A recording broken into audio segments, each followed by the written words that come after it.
જય હિન્દ મિત્રો, રેવન્યુ તલાટીમાં જે પૂછેલા દાખલા છે એનું પેપર સોલ્યુશન લઈને આવ્યા છીએ આપણે.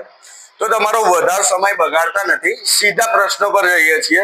થોડા પ્રશ્નો કરીને આપણે આપણી ચેનલ પર મૂકીશું. તો પહેલો પ્રશ્ન છે, એક બાળકનો પરિચય કરાવતા એક પુરુષે કહ્યું. જો આને ભણવું હોય તો વિસ્તારમાં તમારે એકેડેમી પર આવવું પડે પણ ડાયરેક્ટ સોલ્યુશન કરાવું છું એના માટે. એક પુરુષ છે તો પુરુષને આપણે દર્શાવીએ છીએ ચોરસમાં. આ પુરુષ એવું કહે છે કે તે મારા પિતાની એકમાત્ર પુત્રીનો પુત્ર છે. તે મારા પિતા એટલે એના પિતાની એકમાત્ર પુત્રી, એટલે એકમાત્ર પુત્રી એટલે એની બહેન થઈ, આની બહેન છે. એકમાત્ર પુત્રીનો શું છે? પુત્ર છે. કોણ?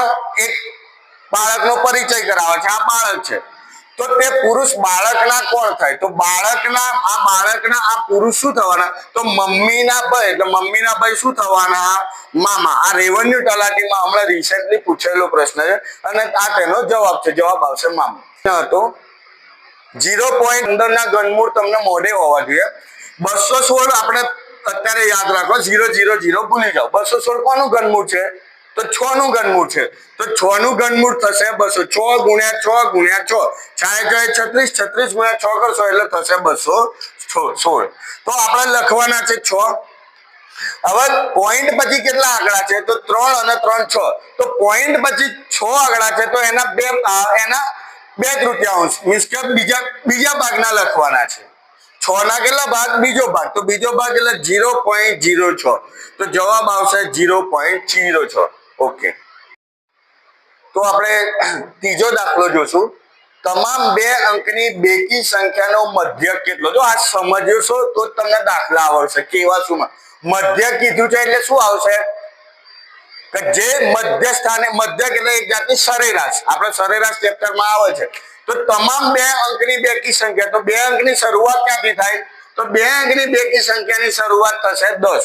તો આ રીતે જોવાનું છે 10, 12, 14, 16. કેમ કે વાત કેવી કરી છે? બેકી. તો એ ક્યાં લગીને જશે? તો બેકી સંખ્યા જશે 98 લગી. અને આનો આપણે જોવાનું છે મધ્યક. તો આપણે આના માટે કરવાનું શું? તો 98 પ્લસ 10 ભાગ્યા 2. તો 98 માં તમે 10 ઉમેરશો તો કેટલા થશે? 108. 108 ભાગ્યા 2. તો 108 ના અડધા કરશો તો કેટલા થશે? 54. તો તમારો જવાબ શું આવશે? 54. એવો દાખલો હતો જે મધ્યસ્થ અને બહુલકનો છે. નીચે આપેલી માહિતીનો મધ્યસ્થ એટલે મધ્ય સ્થાને વચ્ચોવચ આવતું તેનો જવાબ આવશે. તો આ તમને આપેલી છે સંખ્યા. તો એને આપણે પહેલા શું કરવું પડશે? ચડતા ક્રમમાં ગોઠવવું પડશે. શું કરવું પડશે? ચડતા ક્રમમાં. તો ચડતા ક્રમમાં ગોઠવીએ. 5, પછી એના પછીની સંખ્યા છે 6, પછી એના પછી છે 8, પછી છે 9, પછી છે 9, પછી 10 અને પછી 12. તો 3 આ બાજુ અને 3 આ બાજુ. તો વચ્ચે કઈ સંખ્યા આવે છે? 9. તો તમારો આનો જવાબ કયો આવશે? 9. એ રીતે ભાગીદારીનો પણ એક પ્રશ્ન રેવન્યુ તલાટીમાં આવ્યો છે. PQR ભાગીદારીનો એક વ્યવસાય શરૂ કરે છે. 3 મિત્રો છે. 3 મિત્રો ભાગીદારીમાં એક વ્યવસાય શરૂ કરે, જેમાં તેમનું રોકાણ અનુક્રમે P નું રોકાણ છે 25,000, Q નું રોકાણ છે 30,000 અને R નું રોકાણ છે 35,000. જો ત્રણેયને મળીને ફાયદો કેટલો થાય છે? તો જોવા જઈએ 30,000 છે. એકમ દશક 6,000 10,000 30,000 બરાબર. હવે આપણે જોશું આ 3 મીંડા ઉડી જશે. હવે આમાંથી કોમન ઉડાડો તો 5 5 25, 5 6 30 ને 5 7 35. તો 5 5 5 ઉડી જાય તો 5:6:7 ના રેશિયામાં આ લોકોનો વેચણી થશે. હવે P plus Q plus R total સરવાળો કરવા જાઓ તો 6 5 11 અને 7 18. આ લોકોનો ફાયદો કેટલો થાય છે? નફો કેટલો આપેલો છે? 18,720. તો ફાયદો લેશું 18,720. તો અહીંયા એવું કીધું છે તો P ના ભાગમાં કેટલા રૂપિયા નફો આવે? તો P ના ભાગમાં કેટલા રૂપિયા આયા હશે? તો આને શું કરી દેવાનો? ચોકડી ગુણાકાર. 18,720 ગુણ્યા 5 ભાગ્યા 18. હવે 18 વડે 18,720 ઉડતા જશે. તમે કદાચ ઉડાડો તો 18 એકા 18. હજુ 720 ઉડાડવાના તો આપણે શું મૂકવું પડશે? 0 મૂકવું પડશે.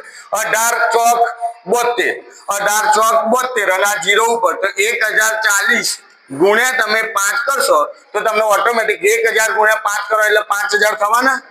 1000 ગુણ્યા 5 કરવાના એટલે 5000 અને 40 ગુણ્યા 5 તો 4 5 20 એટલે કેટલા થશે? 200, 4 પંચા 20 અને 0 એટલે 200, તો 5200 તમારો જવાબ આવવો જોઈએ.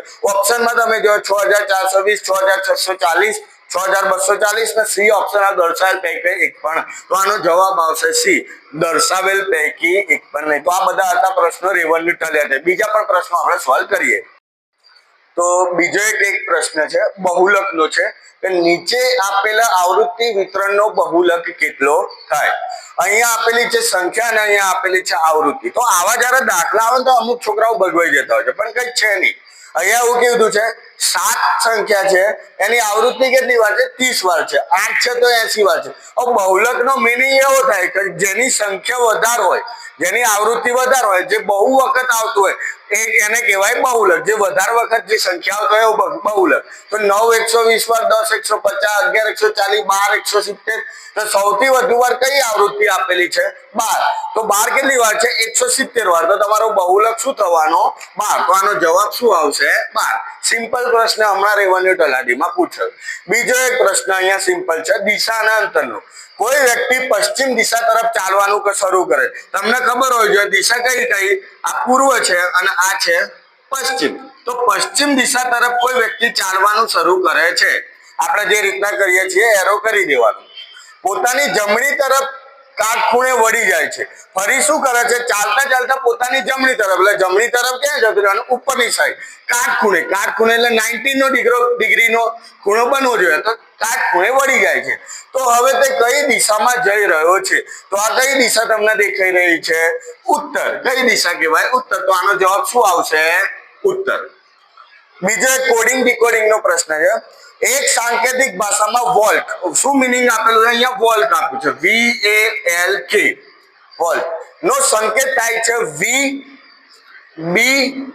VBKL હોય તો PAWN ને કઈ રીતે લખાય? કહેવાનો મિનિંગ આવે. તો તમને કહું છે V પછી શું આવે? W. A પછી B શું આવે છે? અહીંયા B. આ રીતે V પછી W, A પછી B, A પછી B. તો અહીંયા P પહેલા કયો અક્ષર આવવાનો? O. P પહેલા O આવશે. A પછી કયો અક્ષર આવવાનો? B. અહીંયા L પછી કયો લીધો છે? K પછી L આવે તો W પહેલા કયો અક્ષર આવવાનો? V આવવાનો. V આવવાનો ને અહીંયા. અને K પછી L તો N પછી કયો અક્ષર આવવાનો? N પછી કયો અક્ષર આવશે? K પછી ABCDEFGH K L લીધો છે, K પછી અહીંયા L લીધો તો N પછી કયો અક્ષર આવે? O આવવાનો છે. O. તો OBVO, અહીંયા કોઈ જગ્યાએ જોવા મળે છે? ના. તો અહીંયા તમને ઓલરેડી સી માં આપેલું દર્શાવેલ પૈકી કોઈ નહીં. તો તમારો જવાબ શું આવશે? દર્શાવેલ પૈકી કોઈ. આવા ઈઝી દાખલા આ વખતે રેવન્યુ તલાટીમાં પૂછાયેલા છે. બીજા દાખલાઓ પણ નેક્સ્ટ સિરીઝમાં હું લઈને આવીશ. પાર્ટ A માં મેં તમને 8 થી 9 દાખલા ગણાયા છે. પાર્ટ B માં બીજા તમારા જેટલા પૂછેલા દરેક દાખલા લઈને આવશું. જો તમારે વધારે પડતી માહિતી જોતી હોય અને વધારે પડતું વિસ્તારમાં ભણવું હોય તો તમે યોદ્ધા એકેડેમીની ચેનલ અને યોદ્ધા એકેડેમીમાં તમે જોડાઈ શકો છો. સમય છે સવારે 9 વાગ્યાથી 12 વાગ્યાનો. કમ્પ્લીટલી તમારું ગણિત, રીઝનિંગ, બંધારણ દરેક સબ્જેક્ટ પર સારું એવું માર્ગદર્શન આપીને ભણાવવામાં આવે છે. વિસ્તારમાં તમને ગણિત, રીઝનિંગ સમજાવશું. જય હિન્દ, જય ભારત, વંદે માતરમ.